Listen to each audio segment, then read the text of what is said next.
Acknowledge your feelings. Yeah, acknowledge it. You feel left behind. Okay, acknowledge that sucker. Don't try to push it away. Don't try to throw it underneath the rug, because trying to suppress these feelings only make it worse. Identify your triggers. What is it that happens that 1, 2, 3, 4, 5 seconds later, you're feeling left behind? You're saying things like, at my big age, why is that happening? At my big age, why am I not here? Like, what happens right before that? We need to tackle that. We identify the why, then we're going to definitely know the how to get out of it. Because I can tell you right now, whatever those triggers are, it can't not overtake you unless you let it. Challenge those negative thoughts. Challenge those thoughts. Conflicting thoughts. These thoughts are all lies. Nobody's actually behind. Because the one thing is, our timing, 24 hours that we work in, is not what God works in. So when things finally come into your life, you're going to find yourself saying, God, that was right on time. I'm just saying. I know I've been there. So yes, you got to challenge these conflicting thoughts, and you have to measure it up to what is true. So challenge these negative thoughts. Ask yourself, okay, so you say you feel left behind. Is it true? Are you really left behind? Think about it. What's your proof? And if your proof is, well, so-and-so, you already know it must be a lie, because you cannot compare yourself to somebody else. Your journey is not that other person's journey. You don't take up the same space that other person takes up. Challenge every single thought that you have, especially when it makes you feel some type of way that you know is not good.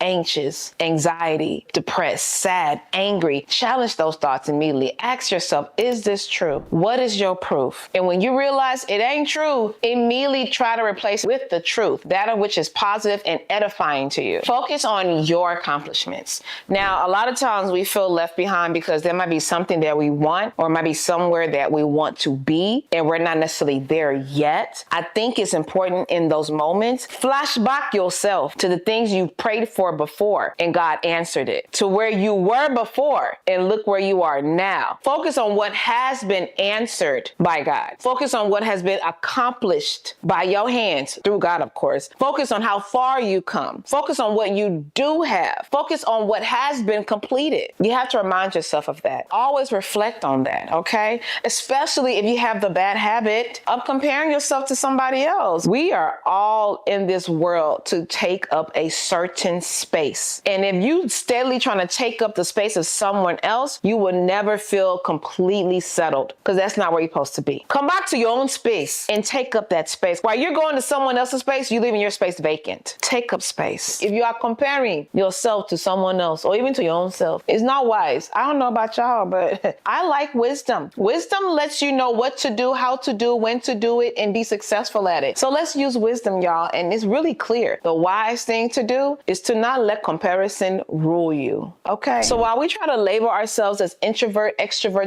don't lean towards either direction. You need people. People need you. We are made for community. One thing the enemy will try to make us do is think that it's just you. It's you alone. And make you feel embarrassed to be vulnerable to talk about this to other people. Please, again, Philippians 4:8. It's not true. You're not alone. You're not the first, nor are you the last. Talk about it with somebody. Talk about it. Ignore that voice that tells you, girl, don't tell nobody. It's just so embarrassing. Ignore it. I know it feels so heavy. It feels so loud in your ear. Ignore it just by talking to someone anyway. So talk to that friend, talk to that family member, get professional help, talk to a therapist, a pastor, a mentor, talk, and you'll be surprised how relieved you start to feel.